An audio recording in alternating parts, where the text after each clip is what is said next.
30 years ago, functional training started to evolve within the exercise industry as a way of describing that there's this concept of core activation.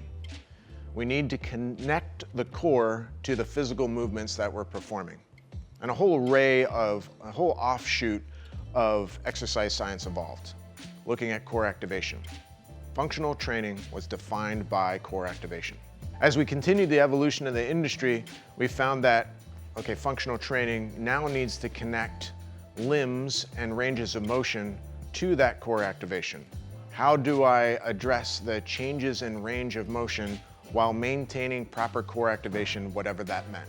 Unilateral, asymmetrical movements, so one-armed or one-leg motions that involved rotation or angular changes, started to appear in the exercise industry with all of the knowledge that we had gained from core activation.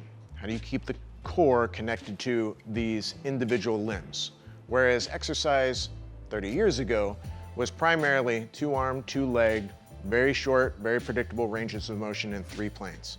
As we moved into the next era of exercise evolution, when you have unilateral, asymmetrical motion connected by core activation, now, how do you define form?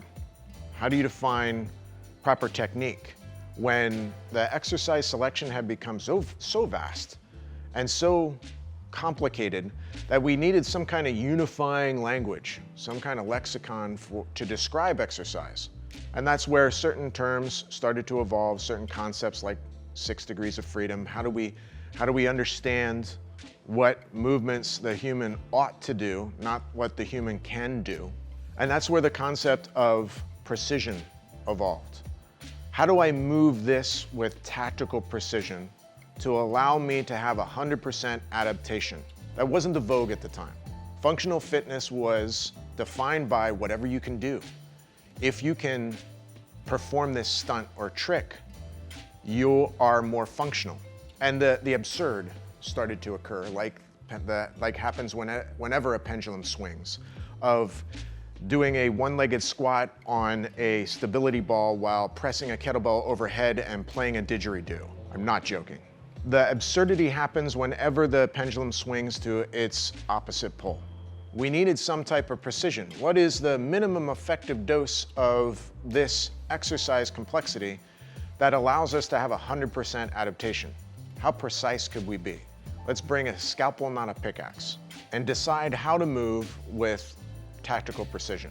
The problem with using a term for too long is that everyone personally defines it. When everyone has a different definition for the same word, the word is useless. Functional training became a useless term because from one system to the next, it had a different definition. Applying the word tactical to fitness gained the interest of military, law enforcement, firefighting, and into health and medicine, because those domains are used to tactical precision, of needing the minimum effective dose of intensity to gain the most amount of positive adaptation and the least amount of negative adaptation. So the term is often owned by the tactical community, those I mentioned. But we need to divorce that from the tactical community and use it for its original intent, which means precision. How do I move this in a way that improves the total human potential with precision?